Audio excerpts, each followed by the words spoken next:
Hi, I was thinking of a topic today of something that I keep dealing with over and over and over is people saying that you attract abusive people. And deep down, I just said, that just seems not right. There's something about this that's just not right. It doesn't feel right. It doesn't feel true. And I was, looking into it further, and I realized, no, there's a pattern with the person who is abusive.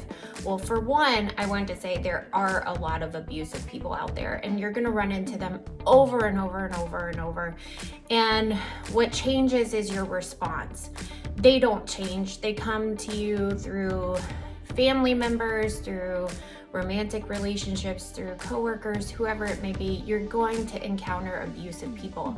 And what you have to do is change your response and change how you think. And so back to the topic of, do we attract abusive people? There are sometimes, I think, some qualities that we have that might attract that type of person. And what I want to say is that is nothing that is wrong with you. They tend to attract to people that are giving, forgiving, mainly a forgiving person, because they can't really get away with it too much with somebody that is a little bit more abrasive in their personality. So if you have the type personality that's very forgiving and love people, and especially if you're a Christian and taught to turn the other cheek and all those type things, that you can be a target for that type personality. But I want you to separate the two, that this means there's nothing wrong with you. I hate when people say you attract abusive people, because what that does is make you the victim again. So you've already been a victim of an abusive person. So again, they're saying, well, you're a victim because you attract those people. So there's something wrong with you. So I want you to take today to really think like, okay, what are my personality traits? Do I have a forgiving heart? Am I a Christian who wants to forgive people and turn the other cheek and serve people and overlook things that maybe other people might not overlook in their person, in other people's personality, and give them second, third, fourth, fifth chances? So I just wanted to encourage you today to look inside of yourself and be proud of who you are, and don't take that victim mentality of, oh, I attract abusive people, because that's a lie.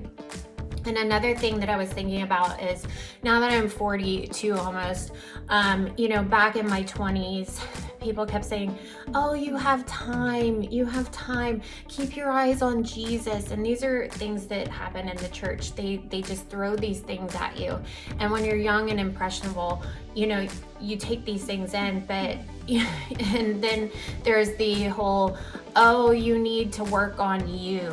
But as you get older, and now I'm 42 and I've learned a lot of lessons, I have a lot of wisdom, I've been through a lot. I'm very proud of the healthy relationships I've gained and the things that I've accomplished, and know who I am. And if somebody says that to me now, I just roll my eyes. I don't listen to it anymore. I wish I hadn't listened to it in my 20s, because the one big thing I want to say, ladies, anything in life takes work, takes effort. Anything I've done, yes, God has been there. He delivered me from things. He's healed me from things. He took me to Israel. He took me to Italy. But there was a lot of work that I did. And I think anything in life takes work, even with the help of God. And when you're dating, it takes a lot of work. It takes a lot of effort to put yourself out there, to get to know people, to be open. And just like anything, you have to go get it. Now, I'm not saying that's your full-time focus, but I wish in my 20s I had taken a little bit more serious and not listened to those Christians that want to say, oh, you've got time and just keep your eyes on Jesus, just work on you. Yes, but it takes effort and it takes time to explore relationships and get something that you want in life. And for me, I always wanted to be a mom. I always wanted to have a family. And some people, that's not their dream. But that dream was deep in my heart. And I wish I had taken a little bit more time to invest in that dream. I don't regret keeping my eyes on the Lord and all the things that I got to do, the wonderful things that He did for me, and the journey of inner healing and freedom I gained. So I don't regret putting a lot of energy in that. I just wish I had put a little bit more effort into the dating process. So if you're younger than me and you're in your 20s, I just want to say, use wisdom, be open, guard your heart, and definitely be cautious, but do take it serious, because anything in life takes a lot of effort and a lot of work, especially if it's something worth a lot. It takes more effort, it takes more work.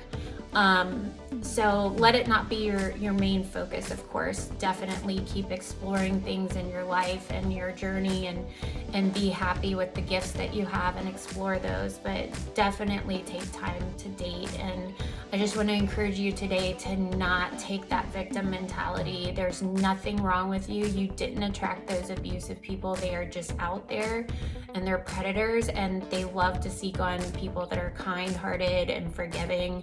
And especially if you're Christian, looking for those types of, heart postures of what God ask us to do. But I also know that God is a man of war.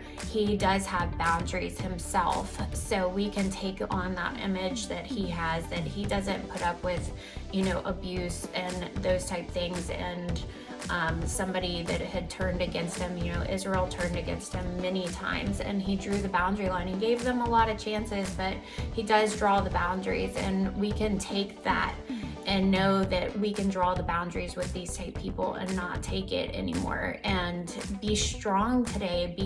Know that you are worthy of love, no matter how they've treated you. Don't listen to the lies that these people feed you. They love to turn it around on you, make it your fault, and make it feel like you did something for their bad behavior. So don't take those burdens today. The Lord's burden is light.